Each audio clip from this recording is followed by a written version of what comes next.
الرحمن الرحيم. الحمد لله رب العالمين، والصلاة والسلام على سيد المرسلين. أما بعد، فأعوذ بالله من الشيطان الرجيم. بسم الله الرحمن الرحيم. ألا إن أولياء الله لا خوف عليهم ولا هم يحزنون الذين آمنوا وكانوا يتقون. صدق الله العظيم وصدق رسوله النبي الكريم. الصلاة والسلام عليك يا سيدي يا رسول الله، وعلى آلك وأصحابك يا حبيب الله. صد احترام اسٹیج کی زینت علماء ذی وقار حضرت مولانا مظفر امیر صاحب، حضرت مولانا حافظ شمس صاحب، زینت القراء قاری کبیر حسین صاحب، آج کی اس تقریب کے میزباں حضرت مولانا حافظ عبدالغفار صاحب، حافظ محمد عدنان صاحب، ان کے تمام رفقاء، اس مسجد کی انتظامیہ، معزز حاضرین، السلام علیکم ورحمۃ اللہ وبرکاتہ. سب سے پہلے تو میں آج کے اس پروگرام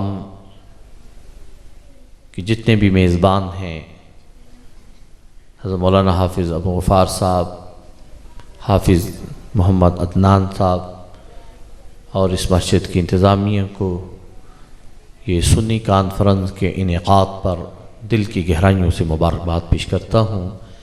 اللہ تعالیٰ آج کی اس عظیم الشان کانفرنس کا صدقہ ہمارے صغیرہ کبیرہ گناہ معاف فرمائے، اور جو بھی ہم نے ارادے لکھی آئی اللہ تعالیٰ ان میں کامیابی عطا فرمائے. اصل خطاب تو ہمارے جو عظیم مہمان ہیں وہ بھی تھوڑی دیر کے بعد یہاں تشریف لائیں گے.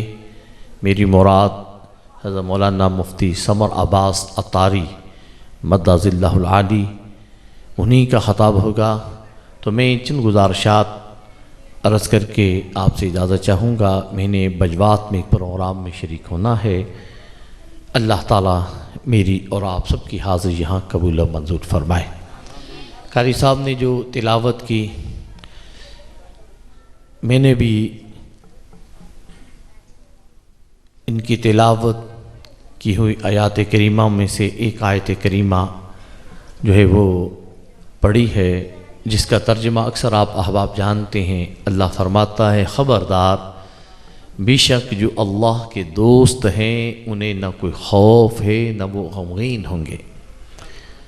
ان سے اللہ تعالیٰ خوف بھی دور فرماتا ہے، اللہ تعالیٰ ان سے غموں کو بھی دور فرما دیتا ہے. آگے اللہ نے ان کا تعارف کرایا. یہ عظیم لوگ کون ہیں؟ الذین آمنوا وکانوا یتقون، وہ جو ایمان والے اور جنہوں نے ساری زندگی تقوی کی دولت کو اختیار کیا. اور یہ بات یاد رکھیں، اولیاء اللہ، اللہ کے جو دوست ہیں، اللہ تعالیٰ انہیں جو ولایت کا منصب عطا فرماتا ہے وہ اس وجہ سے عطا فرماتا ہے کہ ان کا ظاہر اور باطن تقوی کے نور سے چمک رہا ہوتا ہے. وہ اپنی زندگییں ایسے نہیں گزارتے جس طرح عام مسلمان گزارتے ہیں. وہ قدم قدم پہ اس بات کا لحاظ رکھتے ہیں کہ ہم سے کوئی کام ایسا نہ ہو جائے جس سے رب ناراض ہو جائے. وہ اللہ کی بندگی میں زندگی کے شب و روز کو گزارتے ہیں. ان کا اٹھنا بیٹھنا جو ہے وہ شریعت کے مطابق ہوتا ہے، اور وہ ساری زندگی اتباع مصطفیٰ صلی اللہ علیہ وسلم میں گزارتے ہیں اور تقوی کی دولت کو اختیار کرتے ہیں.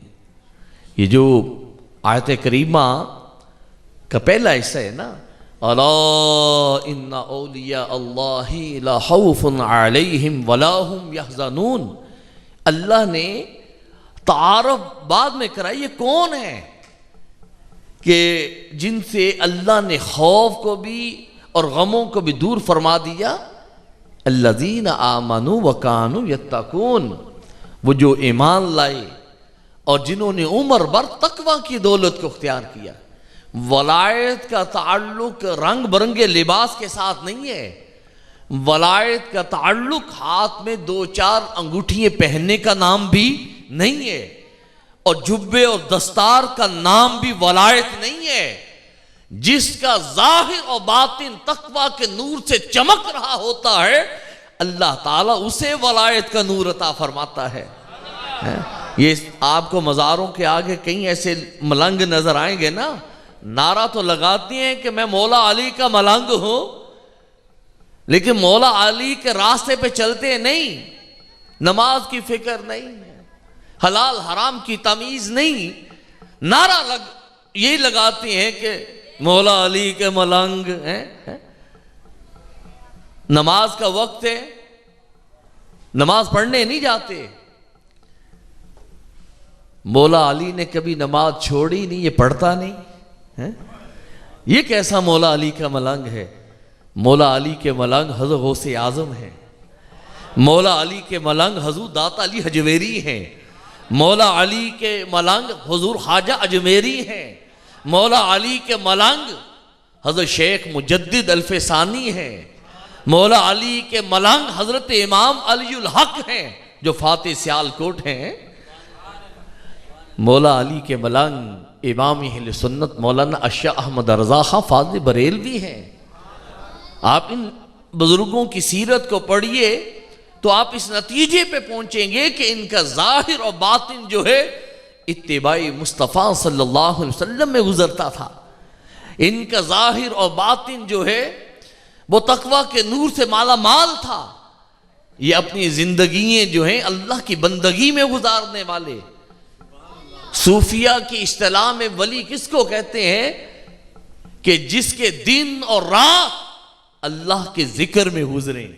وہ کسی سے محبت کرے تو اللہ کے لیے، اور اگر کسی سے نفرت بھی کرتا ہے تو اللہ کی رضا کو سامنے رکھ کے کہ اس بندے سے دل اوڑتے نہیں ہے جناب بس۔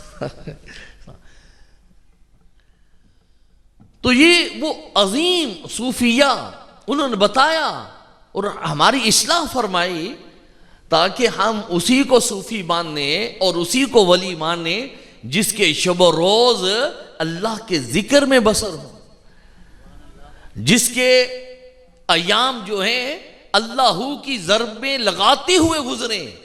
اقبال نے کیا خوب کہا کہ نہیں زندگی سلسلہ روز و شب کا، نہیں زندگی مستی و نیم حابی، حیات استر آتش خون تپیدن خوش آدم کے این نقطہ رابا یابی۔ اقبال کہتے ہیں یہ زندگی نہیں رات ہوئی تو دن، دن ہوا تو رات۔ اقبال کہتے ہیں یہ بھی زندگی نہیں کہ انسان مستی کے عالم میں، بے ہوشی کے عالم میں زندگی کے دن گزارے۔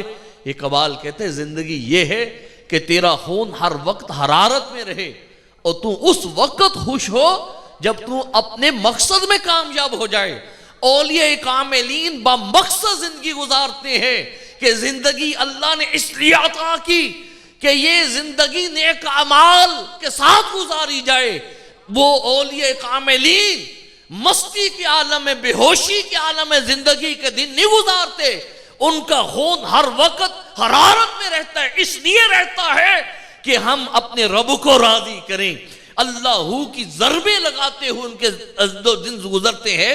امام سری رحمت اللہ علیہ نے حضرت امام جرجانی رحمت اللہ علیہ کو دیکھا کہ وہ ستو پھانگ کے گزارا کر رہے ہیں، کئی دن ان کی خدمت میں رہے، تو پوچھا حضور آپ کھاتے پیتے کچھ نہیں تو آپ یہ ستو پھانگ کے جو ہے وہ گزارا کرتے ہیں، یعنی ستو لیتے ہیں منہ میں ڈالے نیچے ڈال دی۔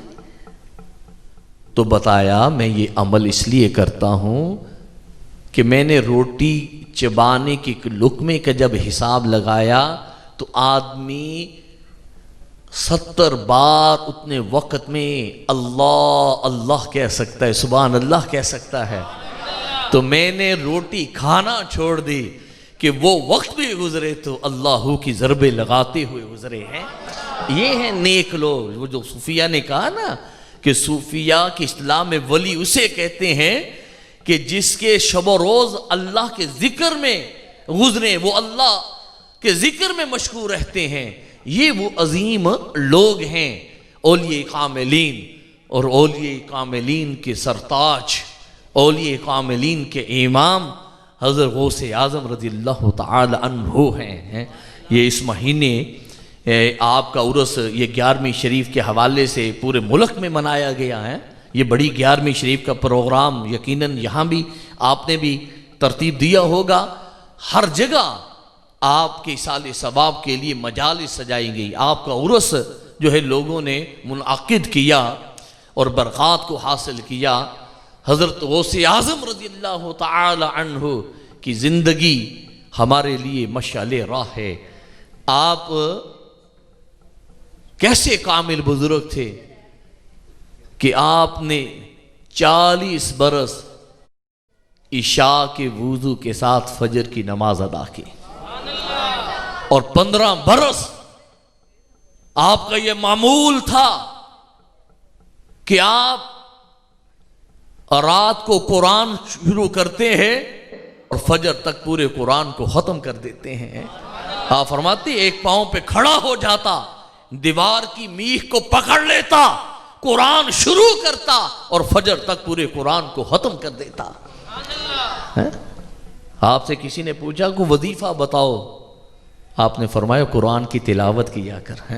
آج تو قرآن کی تلاوت ہم نے چھوڑ دی، نام تو ہم غوث اعظم کا لیتے ہیں، تو ہمیں تو عشاء کی نماز بھی صحیح طریقے سے پڑھنا نصیب نہیں ہوتا۔ یہ وہ عظیم ہستیاں ہیں کہ 40 برس کو تھوڑا عرصہ نہیں، 1 سال نہیں، 2 سال نہیں، 3 سال نہیں، 5 سال نہیں، 40 برس آپ کا یہ معمول تھا کہ عشاء کے وضو سے فجر کی نماز آپ نے ادا کی۔ تو آج ہم آپ کے ایصال ثواب کے لیے 11ویں شریف کے پروگرام تو ترتیب دیتی ہیں، یقیناً وہ باعث برکت ہیں، لیکن اس کے ساتھ ساتھ ہمیں اس بات کا بھی خیال رکھنا چاہیے کہ ہم نے ان کے نقش قدم پر چلنا ہے، ہم نے ان راہوں پہ چلنا ہے جن راہوں پہ حضرت غوث اعظم رضی اللہ تعالی عنہ نے ہمیں چلنے کا حکم دیا ہے۔ میرے حضور قبلہ والد گرامی حضور سیدی و سندی استاذی و استاذ العلماء قبلہ شیخ الحدیث علامہ حافظ محمد عالم رحمۃ اللہ علیہ فرماتے تھے کہ 11ویں شریف کی مجلس کا ایک مقصد تو یہ ایصال ثواب، آپ کی روح کو وہ ثواب پہنچایا جائے، دوسرا اس کا مقصد یہ کہ واعظ و نصیحت کر کے لوگوں کی اصلاح کی جائے، لوگوں کو دین سکھایا جائے، لوگوں کو بتایا جائے کہ دین ہمیں کیا سکھاتا ہے۔ آج اس چیز کو ہم نے چھوڑ دیا ہے۔ حضرت غوث اعظم رضی اللہ تعالی عنہ لوگوں کی اصلاح فرماتے، واعظ و نصیحت کی مجالس کو سجاتے، اور کتنے کتنے بڑے اجتماع ہوتے تھے، 70 ہزار کے اجتماع، لاکھوں کی تعداد میں وہ اجتماع انعقاد پذیر ہوتے، انسانوں کا ٹھاٹھے مارتا ہوا سمندر ہوتا، جنات وہاں حاضر ہوتے، ملائکہ وہاں حاضر ہوتے۔ آپ کے ہم عصر ایک بزرگ نے جنات کو حاضر کرنے کا وظیفہ پڑھا تو جنات نہ پہنچے، دیر سے آئے۔ فرمایا میں کب سے تمہیں یاد کر رہا تھا، بڑی دیر سے آئے ہو، کیا وجہ ہے؟ جنات نے آگے سے عرض کیا حضور ہم حضرت غوث اعظم رضی اللہ تعالی عنہ کی مجلس میں تھے، ان کا وعظ سن رہے تھے۔ فرمایا اچھا وہاں جنات بھی جاتے ہیں؟